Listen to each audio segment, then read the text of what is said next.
इदम श्री सद्गुरुवे नमः। जन्म शताब्दी पुस्तक माला 83। देवता हमें क्या दे सकते हैं, डे 3। परम पूज्य गुरुदेव वंदे माँ बहुत प्रेम से, बहुत दिव्यता के साथ ये दिव्य स्वाध्याय करा रहे हैं और बता रहे हैं कि भगवान हमें क्या दे सकते हैं। और इस बीच में सब लोगों ने चिंतन कर लिया होगा कि खीर कैसी थी, खीर खाई के भगवान को पकड़ा। ठीक है, सबके अपने अपने एनालिसिस हो गए होंगे।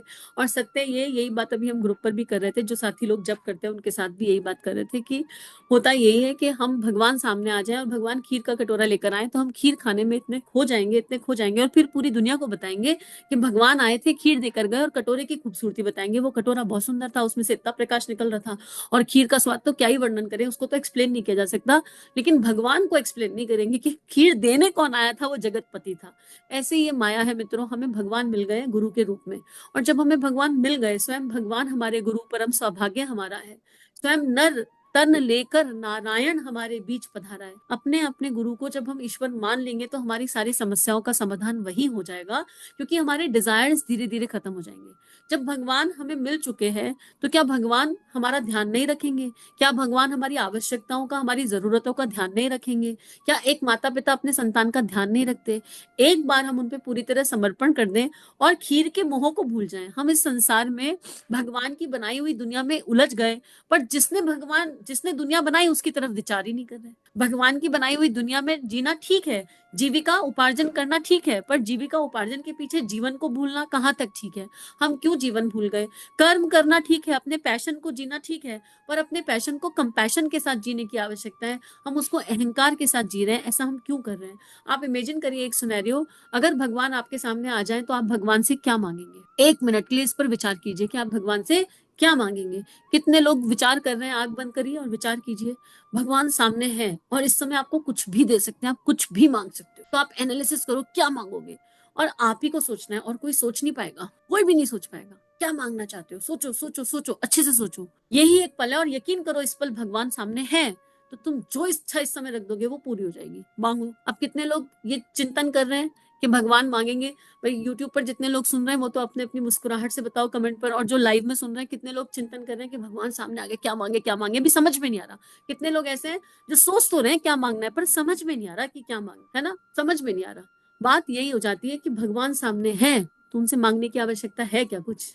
अरे वो सामने खड़े हैं, उनसे अब क्या मांगोगे? कुछ मांगने के लिए नहीं बका। लेकिन हम भगवान हमें उलझा देते हैं। वो सामने आकर कहेंगे मांग लो जो मांगना है, वो खुद ही कहेंगे मांग लो जो मांगना है। अरे भैया, उस समय हमको ये याद रखना होगा कि यही माया है, कृष्ण यही तो लीला खेलते हैं, यही तो माया करते हैं। उनसे कहो कि क्या मांगे, तुमसे तुमको मांग ले। भगवान से मांगना है तो भगवान को ही मांग लो कि भैया तुम्हें मांग लेते हैं, हमें कुछ समझ में नहीं आ रहा। बस हमारा कहने के लिए कृष्ण हो, हमारा कहने के लिए हमारा इष्ट हो, बाकी कुछ हमारा है ही नहीं। ना ये देह हमारी, ना ये आंख नाक कान हमारे, ना ये अस्तित्व हमारा। हमारा है कहाँ कुछ? अगर है तो आत्मा का कौन है? पति परमात्मा, है ना? जमाई बन के रह रहे हो तो बात अलग है। वो पिछली बुक में पढ़ा था ना, भगवान गुरुदेव ने जमाई वाली बात बताई थी कि आत्मा भगवान की बेटी है, उसका ब्याह इस देह से हो गया था। अब अगर हम जमाई बन के रह रहे हैं तो बात अलग है, और अगर हम इस बेटी का अच्छे से ध्यान रखेंगे तो भगवान हमारा कितना ध्यान रखेंगे। तो हम लोग उलझे हुए हैं, और गुरुदेव हमें उस उलझन से बहुत सहजता से और धीरे से बाहर निकाल रहे हैं। जितना धीरे धीरे धीरे धीरे हम बाहर निकलेंगे, और कुछ लोग यहाँ पर ये कह भी देंगे कि अरे भगवान सामने आ गया तो क्या बाकी बचा। लेकिन अगर आप ये कह रहे हैं तो क्या आप इसे वाकई में जी रहे हैं? अगर आप ये कह रहे हैं ना कि भगवान सामने आ गया तो बाकी क्या बचा, तो आपको कभी कोई सुख दुख नहीं होगा, आपकी आंख से अश्रु नहीं गिरेगा सुख दुख का। आपके घर में भूकंप भी आ जाए तो आपके अंदर हलचल नहीं होंगी। आप इतना शांत, इतना स्थिर रहोगे, क्योंकि आपके अंदर वो बाल सुलभ वृत्ति जागृत हो जाएगी। वो या तो मीरा का दिव्य भाव जागृत हो जाएगा, या जो ठाकुर की एनर्जीज थी एकदम हाईएस्ट, बिल्कुल छोटे बालक वाली, वो जागृत हो जाएंगी। आप इतना स्थिर हो जाओगे, आपको इस रूप रंग की भी चिंता नहीं रहेगी। देह को क्या हो रहा है, बाल गिर रहे हैं कि नहीं गिर रहे, कोई शादी है तो क्या पहन कर जाना है, ये सारे चिंतन हट जाएंगे। बच्चों की पढ़ाई का क्या होगा, बच्चों के भविष्य का क्या होगा, कोई थॉट नहीं आएगा। इसलिए नहीं कि आप गैर जिम्मेदार हैं, इसलिए कि आपको पता है कोई है जो मुझसे भी ज्यादा जिम्मेदार है और ये सारी जिम्मेदारियां उठा रहा है। इसलिए कि कोई है जो मेरा ध्यान रख रहा है, वो सबका ध्यान रख रहा है। इसलिए, और हम कई बार ऐसा करते हैं कि भगवान को बताने लगते हैं। ये मेरे साथ हुआ एग्जाम्पल में कि भगवान बस आप सबका ध्यान रखना। क्या भगवान को ये बताने की भी आवश्यकता है? हालांकि एक दिव्य भावना है और शुरुआत कहीं से तो होगी, पर उस ईश्वर को पता है प्रेम की भाषा मौन है। बस पूर्ण समुद्र में विलय हो गई तो कुछ कहने के लिए बचा ही नहीं। तो ये यात्रा बहुत दिव्य है, जिसे गुरुदेव बहुत गहराई से और बहुत दिव्यता से करा रहे हैं। जितना ज्यादा हम इसमें डूबेंगे, उतना ज्यादा हम इसको विजुलाइज करेंगे, उतना ज्यादा हमारे लिए आसान हो जाएगा। और जितना रस लेकर, जितना आनंद लेकर, मतलब रस इंद्रियों का रस नहीं, आत्मा का, जितना हम आत्मा की गहराई में जब जब हम सुन रहे हो, हमें ये पता चलना चाहिए कि हम अपनी आत्मा के और निकट आ गए। हमारी एक लेयर श्रेड हो गई, अहंकार की लेयर श्रेड हो गई, कोई विकार की लेयर श्रेड हो गई ऑटोमेटिकली। और मन ही मन, जब आप स्वाध्याय सुने तो मन ही मन जप करते रहिए, मंत्र लेखन करते रहिए या नोट्स बनाते रहिए, ताकि समस्त इंद्रियां इस कार्य में लग जाएं। और देव शक्तियां तो साथ में है ही। तो अब गुरुदेव क्या कह रहे हैं? गुरुदेव कह रहे हैं कि हमें क्या करने की आवश्यकता है? हमें अपनी योग्यता को बढ़ाना है। योग्यता को बढ़ाना है कैसे? मित्रों, बेसिलसिले की बातें, बेतुकी की बातें आप करते रहेंगे और पीछे शिकायत करते रहेंगे कि हमारी मनोकामनाएं भगवान ने पूरी नहीं करी, भगवान बहुत बुरा है। मैं कल नाराज भी हो रहा था इस बात पर। आपको निराशा तो होगी, पर इससे बाद में पूरे अध्यात्म विज्ञान पर बहुत बुरा असर पड़ेगा। आदमी अध्यात्म विज्ञान के प्रति नफरत करते चले जाएंगे और इसके प्रति जन साधारण में जो श्रद्धा थी वो खत्म हो जाएगी, क्योंकि आपकी मनोकामना पूरी नहीं हो सकती। आपकी मनोकामना पूरी करने की दो शर्तें हैं। क्या दो शर्तें? साथियों, भगवान ने, देवताओं ने, ऋषियों ने दुनिया में एक से एक बड़ी मनोकामनाएं पूरी करी हैं, पर उसकी दो शर्तें पूरी करनी पड़ती हैं। एक तो आदमी की योग्यता बढ़ी चढ़ी होनी चाहिए। आपको क्या मिलेगा? आपकी योग्यता अनुसार मिलेगा। हम तो साहब प्राइमरी स्कूल के मास्टर हैं, तो आप कहाँ तक पढ़े हैं? हमने मैट्रिक पास किया, अर्थात 12th पास किया है और बीटीएस पास किया है, इसलिए हमको 250 रुपए मिलते हैं। तो अब आप क्या चाहते हैं? हम चाहते हैं कि हमको बड़ी नौकरी मिल जाए। तो अच्छा, आप एक काम कर लीजिए, आप बीए कर लीजिए। अभी आपने 12th कर रखा है, आप बीए कर लीजिए और उसके बाद बीएड कर लीजिए। जब आप बीए और बीएड करेंगे तो आपको बड़ी नौकरी मिल जाएगी, आपकी तनख्वाह भी बढ़ जाएगी। फिर आप हमारे पास आना, कोशिश करना, किसी से सिफारिश करेंगे कि आपको नौकरी दिला दे। नहीं साहब, हम बीए और बीएड तो नहीं कर सकते, आप हमें बस 750 रुपए की तनख्वाह दिला दीजिए। बेटे, हम कैसे दिला दें? जो कायदा नहीं, कानून नहीं, नियम नहीं, उसे कैसे कर दें? देखो, परम पूज्य गुरुदेव यहाँ ये कह रहे हैं कि मैं तुम्हारी सिफारिश भी कर दूंगा, पर सिफारिश भी तो योग्यता के आधार पर करूंगा। तुम कह रहे हो कि हमारी नौकरी लगवा दो, नौकरी लगा दो, तुम अपने ऊपर काम कितना कर रहे हो? योग्यता और प्रतिभा, इसको हमको समझना पड़ेगा। इसके बारे में पहले भी बात करी है। देखो, एक होता है जन्मजात, ठीक है, एक होता है नेचुरल टैलेंट। वो नेचुरल टैलेंट आइडेंटिफाई हो जाता है कुछ लोगों का, कुछ का नहीं। फॉर एग्जाम्पल, अगर सचिन तेंदुलकर का नेचुरल टैलेंट क्रिकेट है, ये कभी आइडेंटिफाई नहीं होता, तो क्या सचिन तेंदुलकर बनता? ठीक है। आजकल पेरेंटिंग बहुत डेवलप हो गई है और हम अपने बच्चों के साथ प्रयास करते हैं कि उनको एक्स्ट्रा करिकुलर एक्टिविटीज में लगाते हैं, लेकिन इट्स नॉट अबाउट बच्चा। हम अपने भीतर भी झांक कर देख सकते हैं कि हमारा नेचुरल प्रतिभा, जो भगवान ने जन्मजात प्रतिभा दी है, वो क्या है, और फिर उसको बढ़ाना योग्यता है। नेचुरल प्रतिभा को आगे बढ़ाने का नाम योग्यता है। योग्यता अर्जित की जा सकती है। मान लीजिए कोई ऐसा इंसान मिले जिसे अपना नेचुरल टैलेंट समझ ही नहीं आ रहा कि क्या है, कोई बात नहीं, पर कोई ऐसा काम जिसे करने में आपको समय का पता ना लगता। अब टीवी देखने के लिए नहीं कह रही, ओटीटी प्लेटफॉर्म और रील्स के लिए भी नहीं कह रही, इन्हें देखने में भी समय का पता नहीं चलता। यहाँ पर आत्म स्तर की बात हो रही है, तो उसी स्तर पर सुनिएगा, उसी स्तर पर समझिएगा, स्वाध्याय उसी स्तर का है, ठीक है। कोई तो ऐसा काम होगा, कोई ऐसा दैवीय काम, कोई ऐसा दैविक काम, कोई ऐसा काम जो आपकी आत्मा को, मन को, विचारों को, भावनाओं को कंट्रीब्यूट करता होगा, और जिसे करते समय आपको समय पता ना चले, आइडिया ही नहीं लगे। वो काम कहीं ना कहीं आपके लिए है, ठीक है। जैसे फॉर एग्जाम्पल, भाई अगर रील देखने में बहुत इंटरेस्ट आ रहा है, एक बार को यही मान लेते हैं कि पता ही नहीं चलता बैठ जाते हैं मोबाइल लेकर, एकदम यही नहीं समझ में आ रहा कि 3-4 घंटे कहाँ निकल गए। अगर ऐसा है तो पहले ये चेक करो कौन से टाइप की रील देखते हो, ठीक है, या कुछ भी देख लेते हो ऐसे ही, बस आ गई और देख ली, आ गई तो देख ली, तो फिर हरामखोरी बंद कर देनी चाहिए। लेकिन अगर कोई फिक्स पैटर्न की रील देख रहे हो, जैसे कुछ लोग मेरे पास आए, दिन भर ना राधा कृष्णा की रील्स देखते हैं, देख देख के मजा आ रहा है, बहुत आनंद आ रहा है। अरे तो भाई, तुम आनंद नहीं ले रहे हो, तुम हरामखोरी करके अपना समय खराब कर रहे हो। राधा कृष्ण की तुमने 2 घंटे बैठकर राधा कृष्ण के नाम की रील देखी, कितना राधा और कितना कृष्ण जपा, कितना श्री राधा के बारे में, भगवान श्री कृष्ण के बारे में पढ़ा, भगवान श्री कृष्ण के सुदर्शन को उठाने में उन्हें कितनी तकलीफ हुई, ये जानने की कोशिश करी। महाभारत हुई, अखंड भारत की स्थापना हुई, उसमें भगवान श्री कृष्ण ने कितना श्रम किया, ये जानने की कोशिश करी कि भगवान श्री कृष्ण आज भी अपना अर्जुन ढूंढ रहे हैं, माँ श्री राधा आज भी ढूंढ रही है ऐसी आत्माओं को जो अकारण प्रेम कर सके। तुमने राधा कृष्ण की, मैंने राधा कृष्ण की रील बैठकर देख ली 2 घंटे, और फिर उसके बाद हम कह रहे हैं हम तो भगवान का ही चिंतन करते हैं। क्या फायदा इसी चिंतन का? कोई मतलब है इस चिंतन का जिसने मुझे कंट्रीब्यूट ही नहीं किया?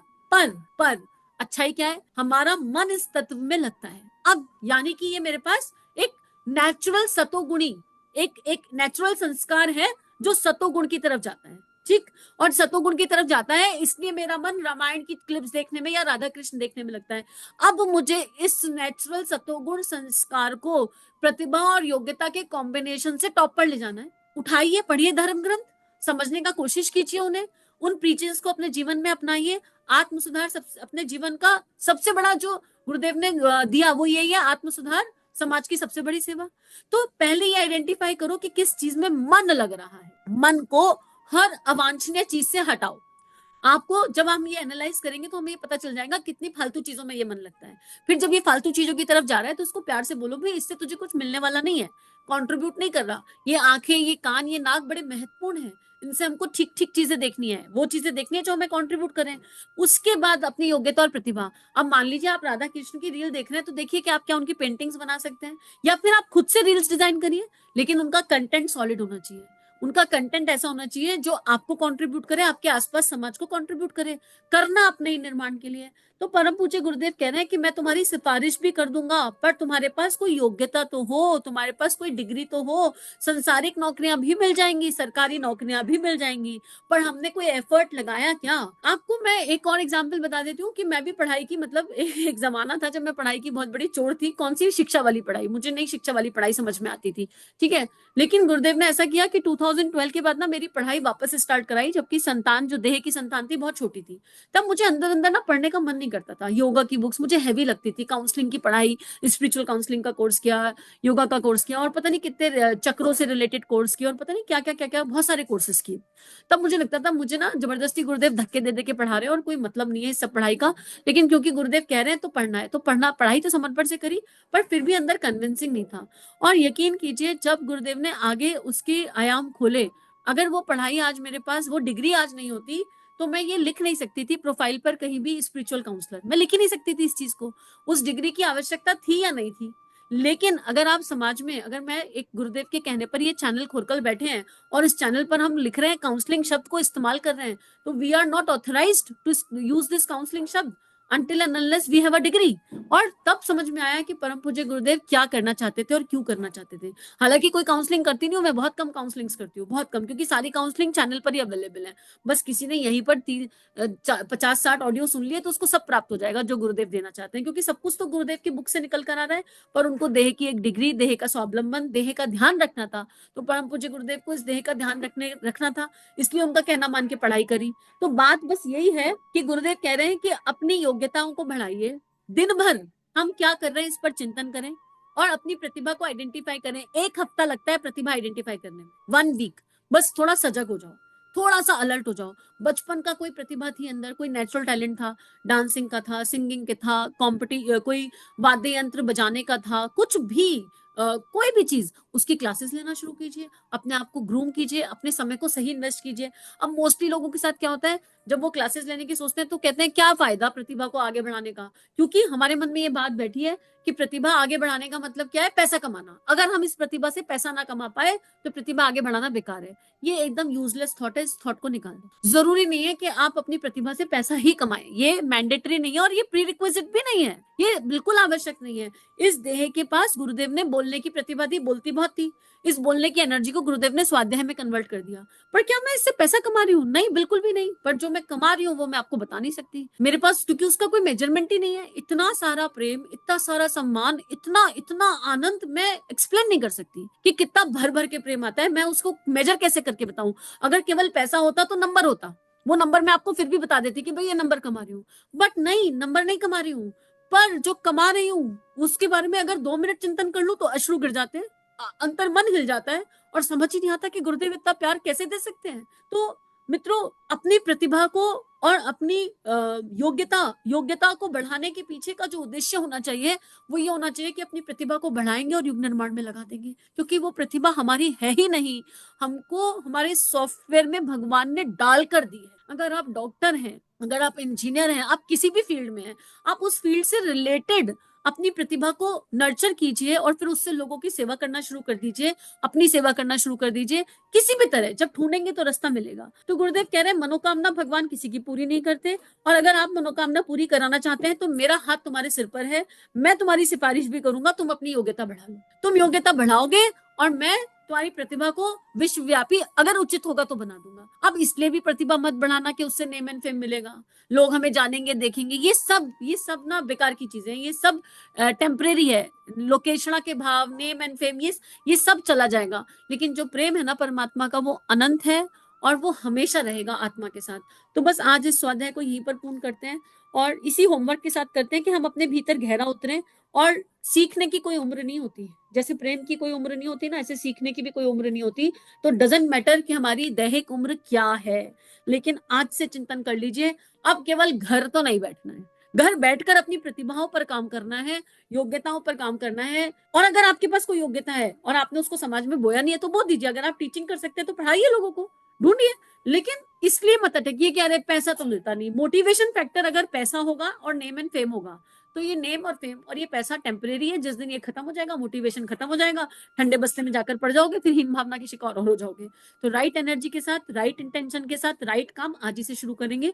सब लोग मिलकर शुरू करेंगे। सभी के लिए ढेर सारी प्रार्थना। एक गायत्री मंत्र, ओम भूर्भुवः स्वः तत्सवितुर्वरेण्यं भर्गो देवस्य धीमहि धियो यो नः प्रचोदयात्। सभी को प्रणाम। श्री प्रिया काउंसलिंग चैनल और देव परिवार चैनल पर जो वीडियोस आपको मिल रहे हैं, अगर ये आपके जीवन को बदल रहे हैं तो ये केवल गुरु कृपा है। आइए इस गुरु कृपा को विश्वव्यापी बनाएं। जो भी लिंक आप सुनते हैं, आपको जो भी लिंक अच्छे लगते हैं, उनको अपने व्हाट्सएप स्टेटस, फेसबुक स्टेटस, सारे सोशल नेटवर्किंग साइट्स पर लगाइए। इस टेक्नोलॉजी के माध्यम से आइए ऋषियों की, संतों की लेखनी को विश्वव्यापी बनाते हैं। जय हिंद, जय भारत। इदम श्री सद्गुरुवे नमः।